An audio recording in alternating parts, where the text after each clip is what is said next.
Good evening, everyone. Please allow me just to introduce myself briefly to you. At least you have a background. My name is Muhammed Salih Yasin. I'm from Sudan. My family originates from Bufa, and I am born and raised up in Nuba Mountains, Sudan. I studied in Portugal Higher Secondary School, where I started politics from there, confronting Durable at that time, litigating. Then I studied University of Khartoum, where I graduated in agriculture, specializing in agricultural economics, and the University of Cairo, in commerce. Then there was no chance for me to find employment in Sudan, so I went to Italy, where my master's degree and PhD in different disciplines. And then I went to US, University of Minnesota, as visiting school. And after which I was dedicated fully towards the change in Sudan. And actually, the last change was at architecture here, few miles not far from here. And then we decided to go back to Sudan and contribute actively for the change. And we did it, after which spent 2 years, almost 2 years in Juba. I was a rapporteur for Juba Peace Agreement, after which I went to Sudan and was appointed by the Prime Minister as first Undersecretary for Federal Governance in Sudan, where I was working day and night on the comprehensive reform, either the civil service in Sudan, as well as the military reform, the security arrangement, working also on the budget of the country, for 2 sessions as a technical, because I'm economist. So then, when the coup d'etat happened in October, I was in disagreement, so I was not very keen to go back, though my minister continued for some time, Ms. Hussein. She continued as Minister of Finance, but I never get back since that day. And I decided to come back and live Sudan, as many people from the diaspora also decided to come back. And since my arrival back to Sudan, I decided to live, because I was living also in UK, working as an interpreter and other jobs. I went to France, and now I'm settled in France, where in the meantime, the last 6 months, I did a master's degree in digitalization and global e-business, and established two companies, one being in London, one in France. And that will be a global platform for change. Reflection on, I'm working currently, I'm a manager for Light Mobile in France, in the north, region of the north. And even last night I was working up to late, but I was very keen to come to this conference because the title captured me. The title of this conference captured me. And until I received the emailing from Dr. Ahmed to come and register, and I prefer to come and attend in person. Of course, as Sudanese, very keen in the desired future for the Sudanese, I will dedicate all my time for this issue. Sudanese has been suffering, and they are suffering now is increasing tremendously by this war. And since my childhood, I have been living in war zones. I see with my eyes killing and execution of people, either in South Sudan or in Mountains. I joined the SPLM North as the SPLM at the time of Jonglei until I held the chairperson of the chapter in Italy, and currently I'm the chairperson of the external relations of the SPLM, led by Yasser Ahmed, or Jamaat, as said by Dr. Siman. And of course, we'll be working for the democratic transition and demilitarization and economic reform and the demilitarization of the army forces. I believe that no country will survive without having army or police, but it should be set according to the standards. We cannot deny the role which could be played by military forces or police, but at the same time, it could be better and it should be led by civilians. That is what we have been working on that. And I was glad that one day, now I'm just reflecting, when one day Khulud was with us in Khartoum, we were in the Friendship Hall. There was Mr. David Malpas. Mr. David Malpas, maybe you don't know him, but he is the president of the World Bank.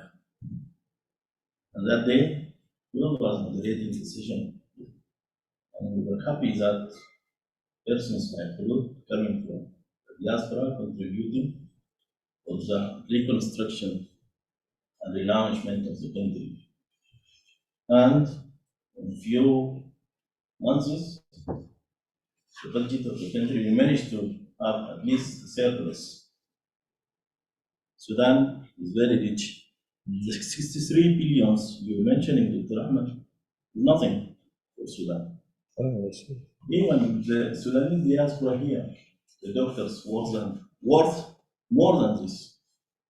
If we take it in economic or financial terms. The resources of Sudan are far beyond these billions.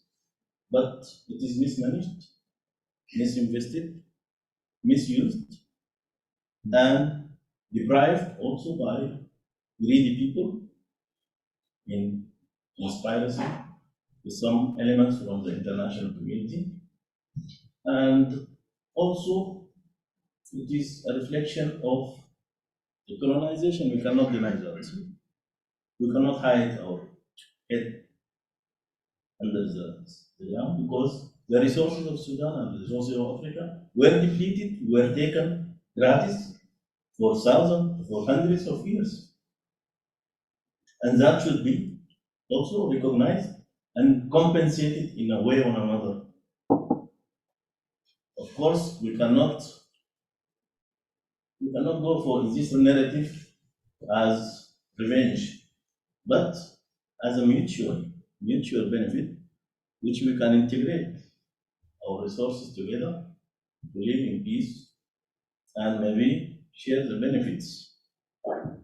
In 2013, I think I wrote a paper about resource grabbing in the Nile Basin because I did my PhD on the Nile Basin issues.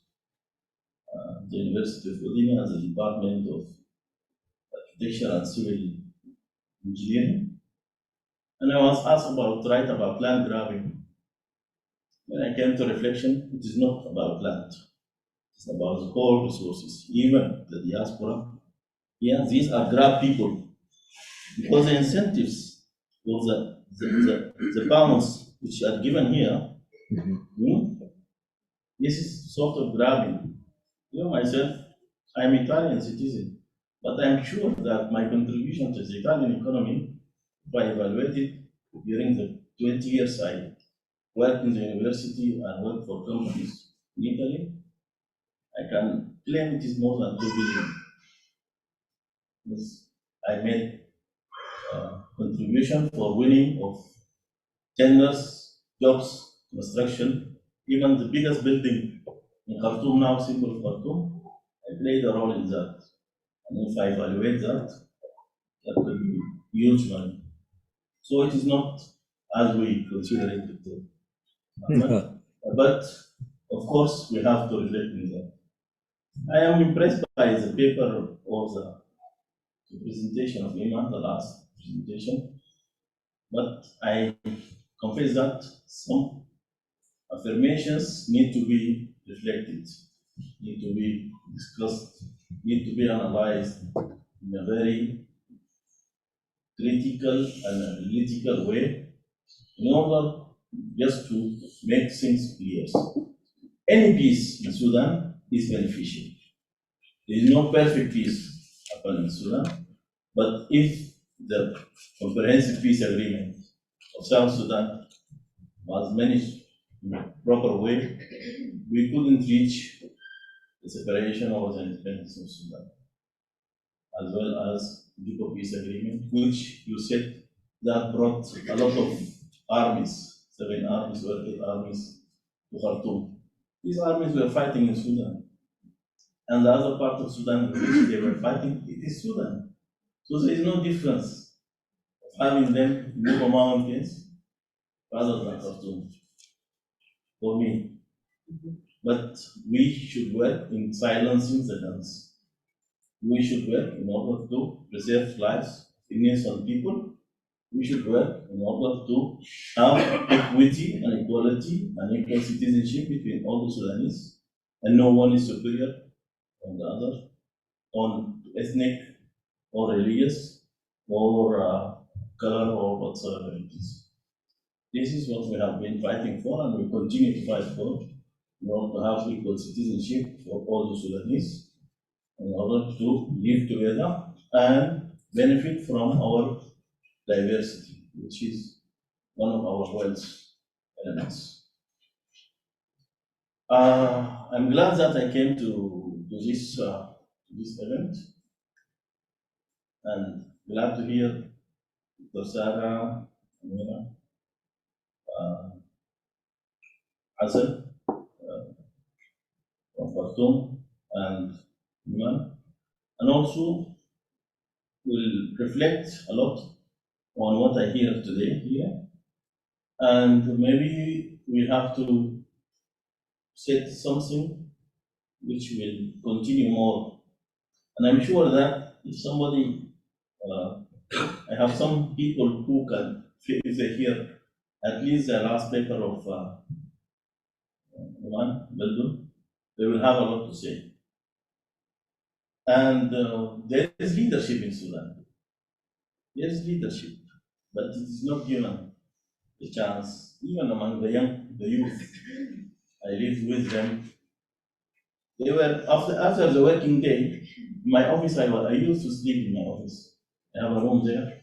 Many youth from this resistance, they used to come to my office. We eat together. I find them very brilliant young boys.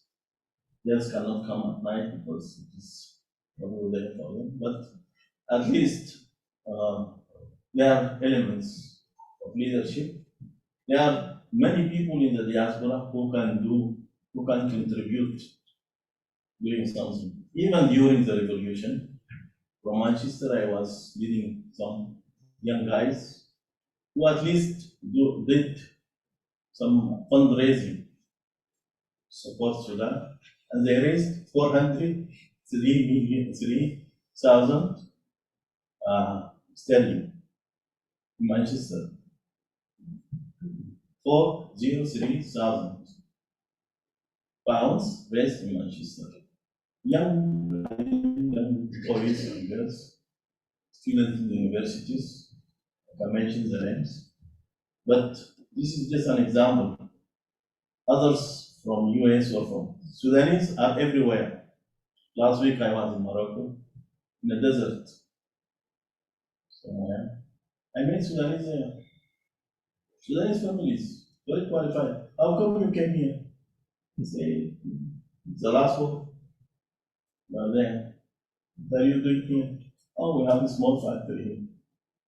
We are working for more than Zara or something. In this city and sending to France and so on. So the Sudanese resources are everywhere. They are valuable people and they can contribute and can take the country to the right track. Let us keep the hope alive. Let us work together. Let us also be to have some sincerity, good hearts, because Sudanese people are good people. The destruction which is taking place now, it is done by Sudanese, not from Chad or someone or whatever. This is Kezan claim, but it is also triggered and behind there is the political Islam, which is trying to recapture the power again, but recapturing the power for the sake of the West. And to affirm an identity, to impose identity of Islamized identity or Arabized identity, which we reject totally. So let us be aware of that and work for bringing peace, bringing freedom and justice, after which we have a huge task to do. We have a huge homework to do. That task is reconstruction, rehabilitation, and development. I think I will stop here and thank you for listening. Thank you very much. Thank you very much, yes. Thank you for your presentation. Ahmed, I mean, history is very controversial. Nobody likes imperialism or exploitive system, but one has to be truthful to the past. You mentioned about the British and in the Sudan and thing. When the Mahdists finished, Sudan was a desert. The British built up the whole system, Hashim, railways. The first 20 years of British existence in Sudan was supported by the British taxpayer. They built up the Jazeera. Where is the Jazeera? Jazeera was the main foreign exchange earner of Sudan. It's gone. And who's got it? Not America, not Britain, not France, but Sudanese. So I think one has to be honest in saying, yes, those people contributed, but we have really let down instead of advancing what they have left behind.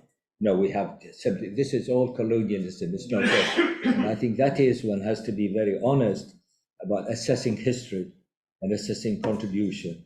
You know, I mean, I hear this many times, it's a sort of interest in colonialism. He said, well, goodness, since 1956, Sudan has been independent. What have you been doing? Allah yarhamu Azhari, he left what? 56 million. 50 not in the red, but in black. That was swallowed by Nimeri, and suddenly this enormous debt has escalated. Goodness, to 63 billion. And that is when they say, again, you can't blame the West, the World Bank. You go to the World Bank and also the IMF saying, can I borrow this? Can I?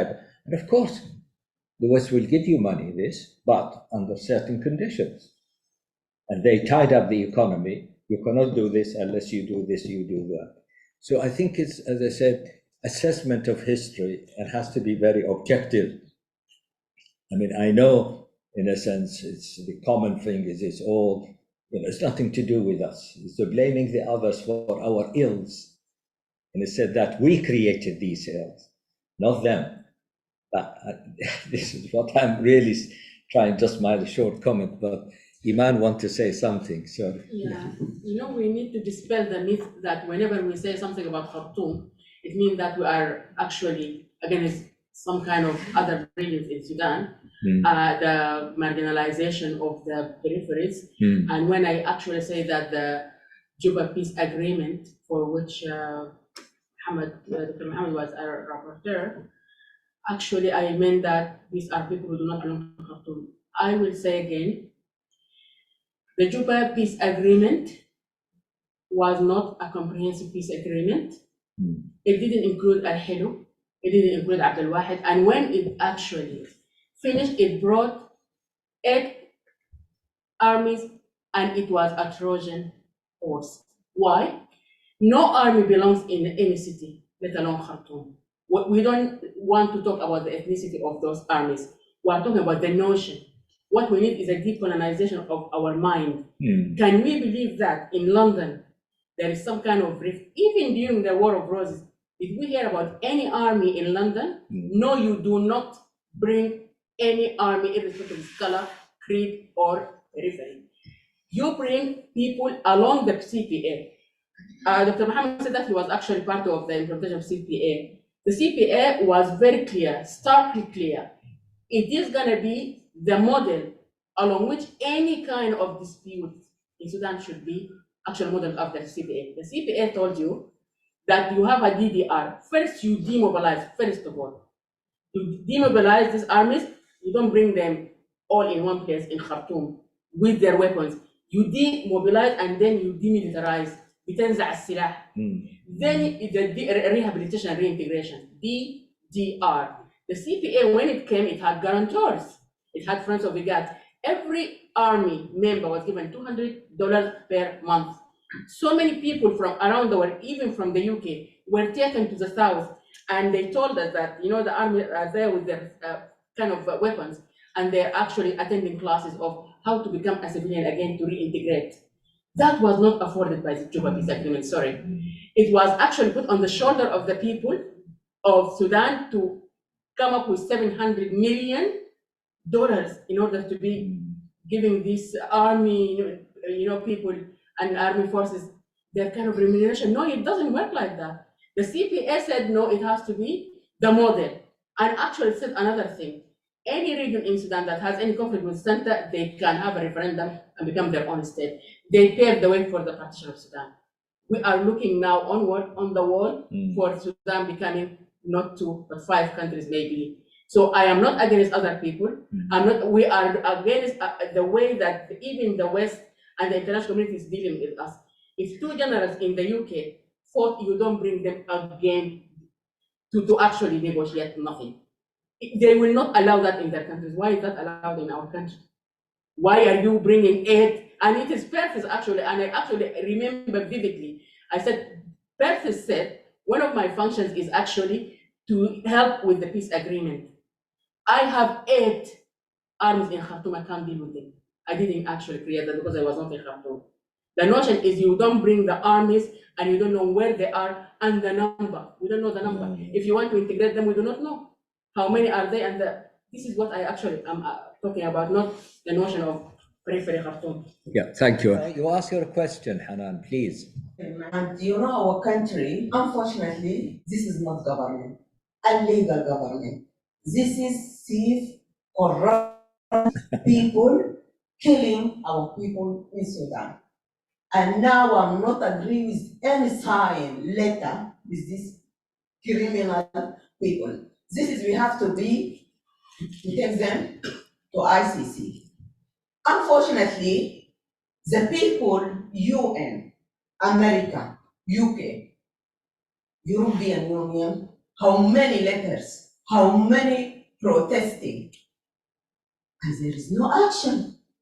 This is terrible, terrible disaster now in Sudan. You're crying every day, and here in UK, one day everybody here, Sudanese people, we can pass away, and inside already they killed. This is disaster to my country, and thank you. Sorry. Yes, I beg your pardon. Yes. Apologies. No, not at all. It's a compliment. I just wanted to speak a little to the charismatic leader point very briefly, just to say, where are the charismatic leaders anywhere in the world? All I see is patriarchs and populists. Very good request. And we've had quite a series of comedy of errors in the UK ourselves the past years or so. So I don't think that is a solution to that problem. One issue is that, regardless of the 30-year dictatorship, the people, and to touch a little on your question, where is civic life? Where is the democratizing? despite the shutdown of the unions, despite the crackdowns, despite the fact that on the ground in Sudan, civil society could not work on democratizing projects, was not allowed, was blocked, it was harassed and detained and tortured, and goodness knows what else, completely criminalized. Democracy has been criminalized for 30 years, and despite that, young and of every generation came together, but especially the young. Despite that, it is almost a primal human instinct to reject what was going on, despite not having been raised in that way. They still managed to do it. And you know why they were let down? The international community doing deals with the devil, recognizing and sitting at tables with people who massacred them, murdered them, raped them, and did all sorts of things. So yes, they rejected it. They had the power. They had the moral conviction. They bled for it. And they were let down by people who said, no, we think the African model is the man in the teens and the gun. No. And only latterly this week, at another conference, I heard a mea culpa from a British diplomat saying, we shouldn't have sat down with them, we shouldn't have listened to them, we are sorry.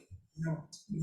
Well, it was a sort of, I put my hands up. That is the reason we are in the situation now, and that's my comment. Something I keep hearing single voice. This is not the narrative we need. Yeah. Nobody, the UK government does not speak with a single voice. Please don't ask the Sudanese people to come up with a single voice. We need coalitions. We need people to sit together, cross-party, and also, resistance committees. Both at the table. We need infantry, we need diaspora, we need students, we need youth. Not all youth are students. We need professionals and non-professionals. We need to step away from the elitism and the sort of middle classism and say these are the only people who speak up with a solution, because that's how the rest of the world works. And thank you. Eve, sorry, yes, indeed, Eve. And also Sudanese men have to listen to women. It's time that they should do that now. 100%. We have said, you said a hero, charismatic leader. I mean, you have here today, and there are so many of them, all in diaspora, let alone back home.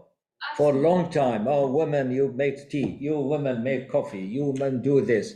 They don't listen to the mind of the women. It is no accident, though, that the image that completely inflamed the world's imagination in the revolution was a young woman in a white cloak who got up, and while I have issues with the middle classism of that image, it was a young woman who got up. Yeah. Thank you, Eve. Many thanks. So now, Richard, sorry. Yeah. Two questions online. Firstly, a question written here on the right from Dan Jansen, who I understand is with an organisation looking to provide aid of some kind in South Kordofan. He's asking you, Muhammed, if you have any comment on the issue of how to advocate for aid in the Nuba Mountains in South Kordofan, or how to increase access. So that's one question. Before I give that to you to answer, Sanya, you have your hand up. I invite you to speak. Thanks very much. Hi everyone again. Yes, I just want to say that I'm mixed, Scottish, Irish, Sudanese, and I think at the end of the day, everything's become far too politicized. We actually need to identify problems and steps. It's okay to say peace, justice, etc., all these big concepts. We have to actually have individualized steps, everyone to be involved. I've been wanting to be involved since 2019. I actually had a plan to visit Sudan in December 2019, before all of this started. But I kept being told, don't come. I now know why. And you hear about children being hijacked, or taken away from walking in the street and things like this for years now. This isn't the Sudan I grew up in. And Sudan is a vulnerable country. And just like any vulnerable individual, you become subject to bigger powers and strengths around you. So that's why I'm saying to... Samia. Yes? Just reassure me that Dad is all right, is he? Alhamdulillah. That's very good. I'm sorry, he's still in Khartoum, is he? No, Alhamdulillah, he's not. Otherwise, his house would have... The house opposite was bombed the day after they left. Samia, as nobody knows, is the daughter of Mudathir Abdul Rahim, that famous political scientist. He was my contemporary. We taught together. I wanted to say that we have to identify problems. Yes. And only by identifying problems, then we can take the necessary steps. Yes. And if people keep talking about politics and allegiances and ethnicity, we're not going to get anywhere. And and I've lived as somebody who's mixed.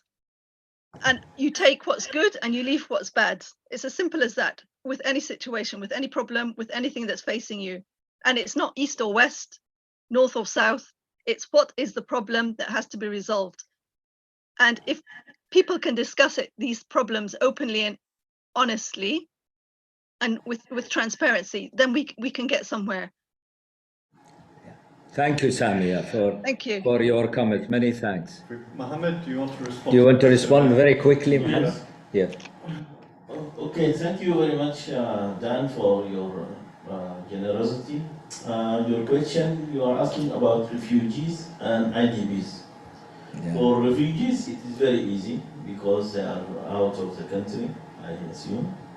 So you can reach them where they want, either in these refugees you want to devote some part of your resources, or they can be either in South Sudan or Egypt, Ethiopia, Chad. These are the countries where the bulk of the refugees are present today. So if you want to, I can liaise you directly with some of the civil society organizations operating currently there.